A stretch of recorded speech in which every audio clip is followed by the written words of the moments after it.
This is the Financially Simple Podcast, the show dedicated to destroying the complexities of money for today's small business owner.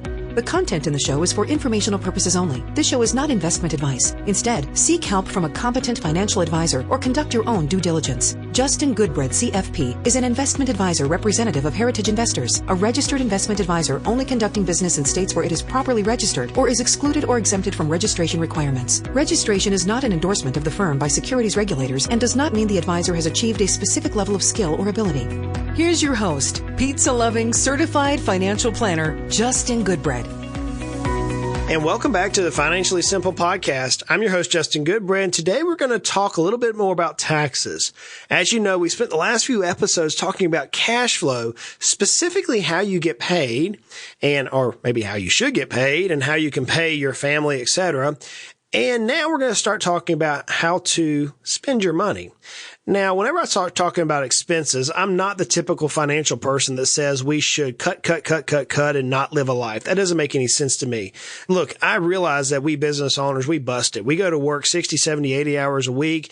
There comes a point where we need to spend some money. There is nothing I enjoy more in my life than going in and spending some cash.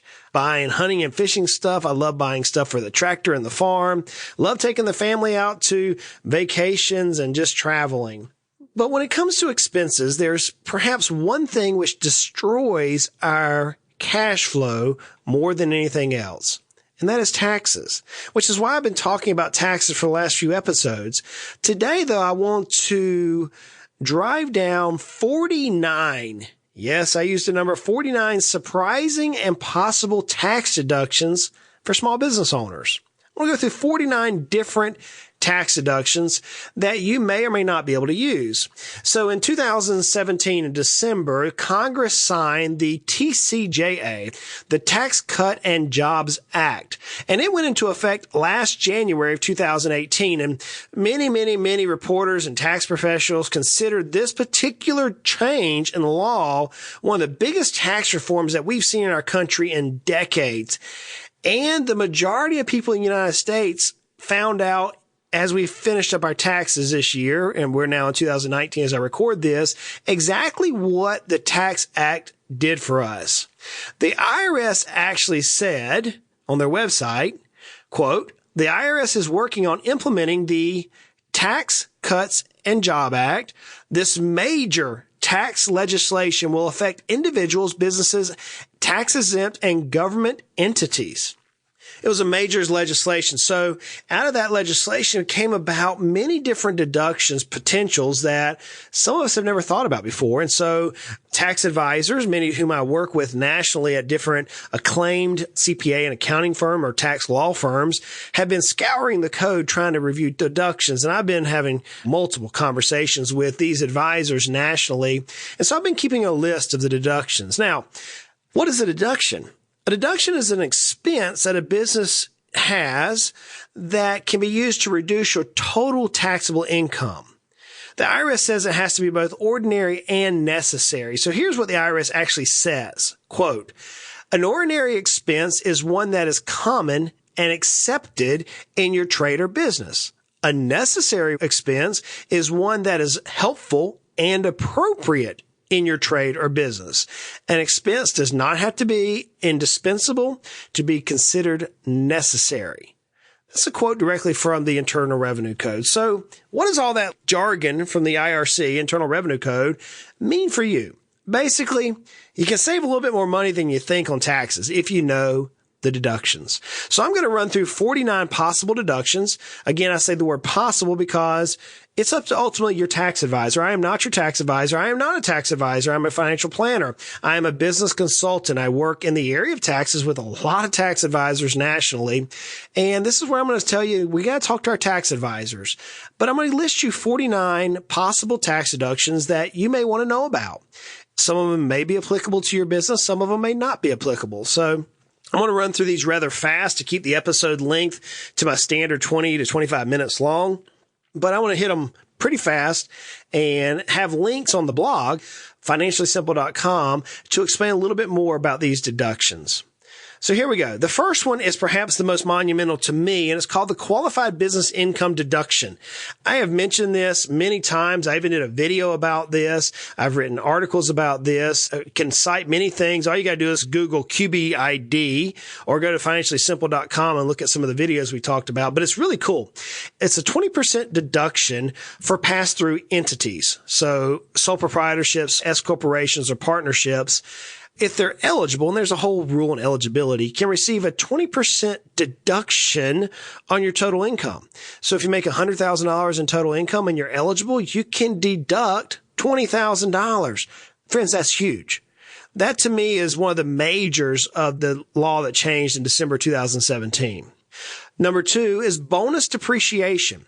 You can now depreciate 100% of certain expenses instead of only 50%. The IRS actually says, quote, the new law increases the bonus depreciation percentage from 50% to 100% for qualifying property acquired and placed in service after September 27, 2017 and before January 1st, 2023. The bonus depreciation percentage for qualified property that a taxpayer acquired before September 28, 2017 and placed in service before January 1st, 18 remains at 50%. What's that mean? So basically, vehicles, computers, software, machinery, and equipment can now receive a 100% depreciation. Here's where it gets even crazy. Most of us business owners realize we had friends or family who bought a vehicle and depreciated it or wrote it off. That typically and historically only applied to new vehicles. Underneath the new rule, we can actually depreciate used vehicles. In fact, 100% of first-year bonus depreciation is available when it's a SUV, a truck, a pickup truck as they would say in the South, a van that has a manufactured gross vehicle weighting above 6,000 pounds. In addition, the law also lets you depreciate farm equipment over 5 years instead of 7 years. I love it. I love it. You can buy a tractor and depreciate over 5 years if you have a farm. So I'm going to tell you again to contact your accountant and make sure that before you buy something that you understand the depreciation and that it's the right thing for you to do. Now, speaking about vehicles, there's also a vehicle expense. Car and truck expenses can be calculated 2 ways. Now, many of us recognize that you can deduct your mileage. In fact, in 2019, the mill rate is 58 cents a mile. The next episode I do in Financially Simple, we're going to actually tear this one point down and determine which makes the most sense, whether you should take the standard mileage deduction or the actual expense cost. But in 2019, you can deduct 59 cents a mile, or you can track your vehicle's actual expenses, and you can include a number of things like oil changes or gas or maintenance, tires, registrations, parking garage fees. You can even go in and deduct AAA membership like road fees. If you have a service fee with AAA, your car breaks down, you need to have your car towed. Number of different things you can track, but you are eligible to deduct your mileage or your actual vehicle expense. That's number 3. Like, Justin, you're going to get through 49 of these? Yeah, hang on. Here we go. We're going warp speed now. Number 4, if you're a business owner and you run some of your business out of your house, you can have the home office deduction. Now, what I love about the home office deduction is if you have a room that is dedicated or 300 square foot of office space, then you can actually take the deduction of $1,500. That to me is amazing. We're going to put a link to the particular deduction here in the blog post on Financially Simple. Another one you can do is you can deduct, if you have a home office, you can deduct potentially your home renovations to that office and parts of your homeowner's insurance. So it's a percentage basis. Now, if you're maxing out the $1,500, you might not be able to double dip there. Again, talk to your particular advisor in that case, but you can deduct your home renovations and potentially your insurance. You can also deduct professional services. So if you have a CPA, if you have an attorney, you may be able to deduct those particular expenses. As a business owner, you're going to be able to deduct employee deductions. So here's a list of employee deductions that you may or may not know about. Obviously, we can deduct the salaries and wages, those things that you use to pay part-time or full-time employees to run the company for us. Other payments like bonuses, lodging, per diem, which is where you're paying them to use their car, some meals, you can deduct some of that. Another thing you can do is you can deduct the employee benefits. So things like insurance welfare, cafeteria. I even read adoption assistance, dependent care assistance. I'm going to put a link on the business deductions on the blog that you can go look at all the employee benefit deductions you can take. There's a number of things you can take for employees. Obviously, we realize we can deduct their wages. We can deduct part-time wage, full-time wage. We can deduct contract labor. We can do employee bonuses. If you're going to bonus your employees, you can deduct the employee bonuses. If you're sending an employee to school for education expenses, by the way, you can also deduct your own expenses as long as it's related for business. This is one of my things I love to do. I love to learn. So what I'll do is I'll travel to a class somewhere and I'll be able to deduct the mileage to and from, which we just talked about the mileage, or I can deduct the expenses of that trip. If I'm in a hotel, if I'm eating food, etc., as long as it relates to the education expenses. You can deduct the retirement plans. You can deduct the child care assistance with your employees. It's amazing all the various deductions that you can take. You're listening to the Financially Simple Podcast. Show your support by subscribing to this and our other educational business channels at financiallysimple.com. Another deduction that we can take is the opportunity tax credit. This one's a little unusual. It's not one that you often hear about. If you hire a military veteran or other long-term unemployed people to work in the office, you may be eligible to take advantage of the work opportunity tax credit. Never heard of it? Talk to your accountant about that one. You can deduct client and employee entertainment expenses. Now, there's pros and cons here. You can't write off entertainment expenses in certain aspects, but there are some ways you can deduct your client and employee entertainment expenses. That's one you want to really speak to your CPA about. There's pros and cons now with the new tax act. I don't have time today to cover the details of that. Number 17 now, where I see we're already up to number 17. You can deduct health insurance. That's right. There's a big exception for self-employed people. You can deduct what you pay for your medical insurance for yourself and your family, whether or not you itemize, and without regards to the 7.5% threshold. Okay? You don't qualify, though, if you are eligible for employed-sponsored health insurance through your job. Okay, so there's a caveat there that we have to deal with for us self-employed. If you have employee-sponsored health insurance through the job, then you may not be eligible for that particular deduction. Another deduction, number 18, is dues and membership fees. So clubs organized for business, pleasure, recreation, or other social purposes. So, for example, country club dues potentially could be deductible. If you're a member of a chamber or if you're a member of a professional organization, I'm a member of the FPA, Financial Planners Association, member of several organizations. And so those are deductible expenses. Legal fees are deductible. Many people don't realize that. You can get deductible fees for trademark, business license, hiring a tax attorney to help you do some planning. Then we get into our office buildings. Now, you may or may not own an office building yourself, but here's some deductions. I'm just listing a few here. Number 20 is you can deduct office supplies and expenses. Obviously, we know what those are. You can deduct your furniture and your equipment. So you just bought a desk, you just bought a new tractor, you may be able to deduct those. You should be able to deduct those. Computer software, if you rent your business location, you can deduct it. If you pay utilities, if you have a mortgage, the interest on the mortgage is deductible. The insurance for your business, that business overhead insurance, the umbrella policy, certain things there in the insurance world are going to be deductible. If you pay your kids to clean your location, cleaning or janitorial expenses is a deductible expense.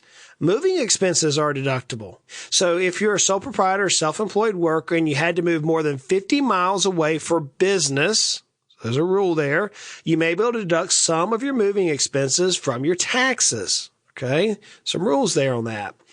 Here's one that I thought was interesting. Let's say that you have the home office deduction, and which is amazingly scrutinized.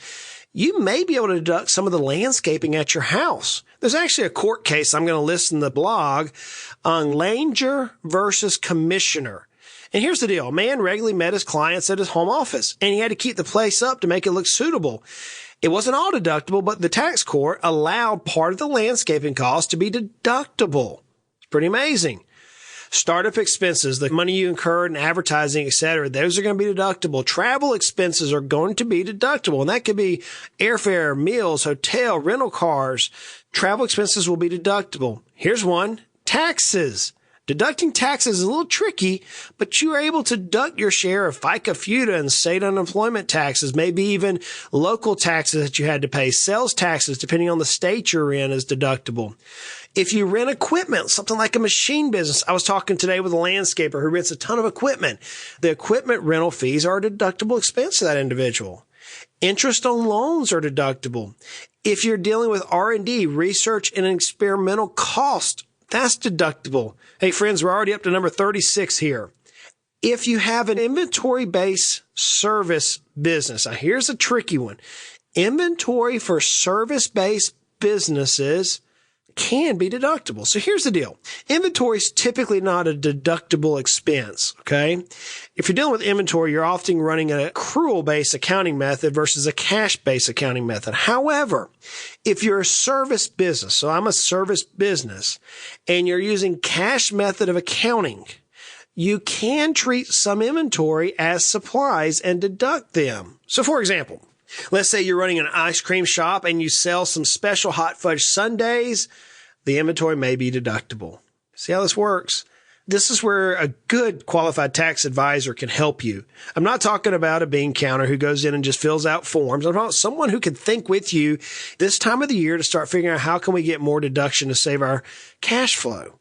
Number 37 is bad debts. So maybe an employee owes you some money, or a vendor or somebody just not going to pay you, then you may be able to deduct that money from your business.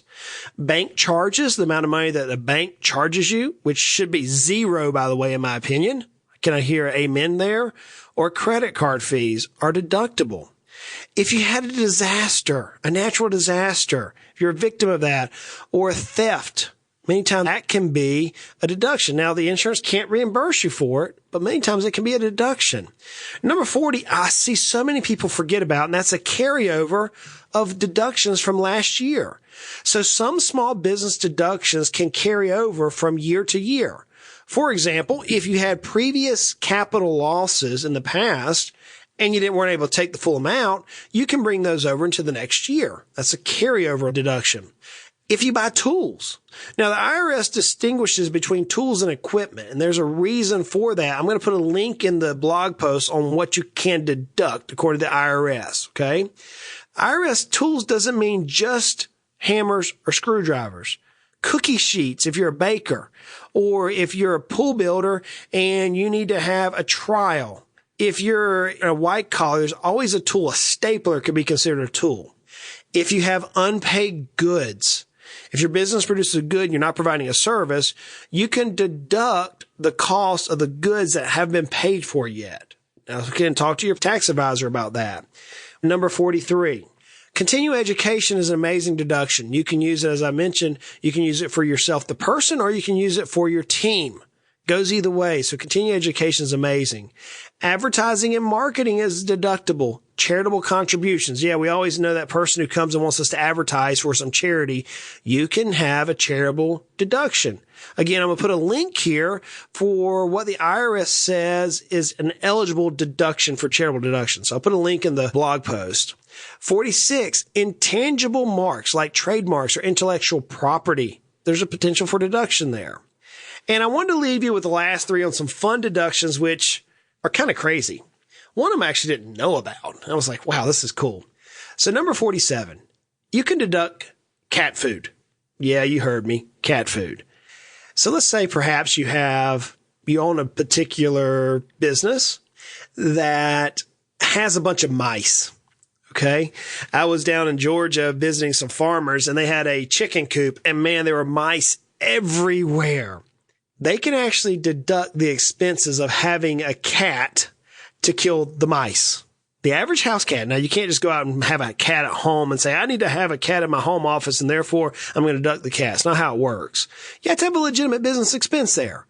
In this particular case, there was one that a junkyard owner bought some cat food to attract the local stray cats to keep the mice down, and the IRS allowed that as a deduction.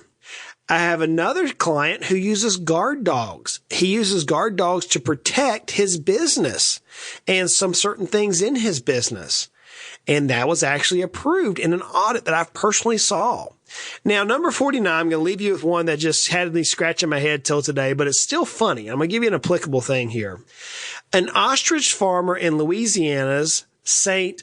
Tammany Parish. So, in Louisiana, they don't have counties, they have parishes. In Louisiana, St. Tammany Parish, there was an ostrich farmer who depreciated his ostrich. Now, depreciation is kind of like a deduction, so to speak. He depreciated his ostrich. So he's an ostrich farmer and he depreciated it, which is allowed as long as the ostrich is used for breeding purposes. So now here's a crazy one for you. You have an ostrich farmer who's breeding ostriches to get eggs, and now he's going to depreciate the purchase price of that for a period of time. That can be applicable so many different ways. I have a family member who they love to breed these crazy dogs, these golden, I don't know what it is. It's an expensive dog. Anyways, it's white and they're pretty and they're cute and everybody goes, they're pretty dogs. They could actually pay $3,000, $4,000, $5,000, $6,000 for these stupid dogs. I said stupid, yes. These stupid dogs, they could pay $6,000 for these things and depreciate them as long as they're being used for breeding purposes, which they are. They have a business that they operate out of. Okay, so they could depreciate that. It's just interesting. Look, I know your taxes aren't due until next April of next year. The reason why I'm dealing with deductions now and 49 different deductions is because this is the number one robber. Taxes are the number one robber of our cash flow. It behooves us all to learn a little bit about taxes. I realize that taxes are complicated. I get it. But I've just given you, in rather lightning speed, 49 different deductions that you may or may not be able to use in your business. But it's worth a little bit to go visit the Financially Simple blog and just click on these things and see if they make sense for you. Approach your tax professional and say, hey, does this work? You may be an ostrich farmer and you never thought about depreciating your ostrich. Here you go. Hey, good guys. I know life is hard and life is good and taxes can be frustrating. It doesn't have to be. We're going to continue to make our lives at least financially simple. You guys go out and make it a great day. You've been listening to the Financially Simple podcast. For more business and personal financial help and information, head over to financiallysimple.com today.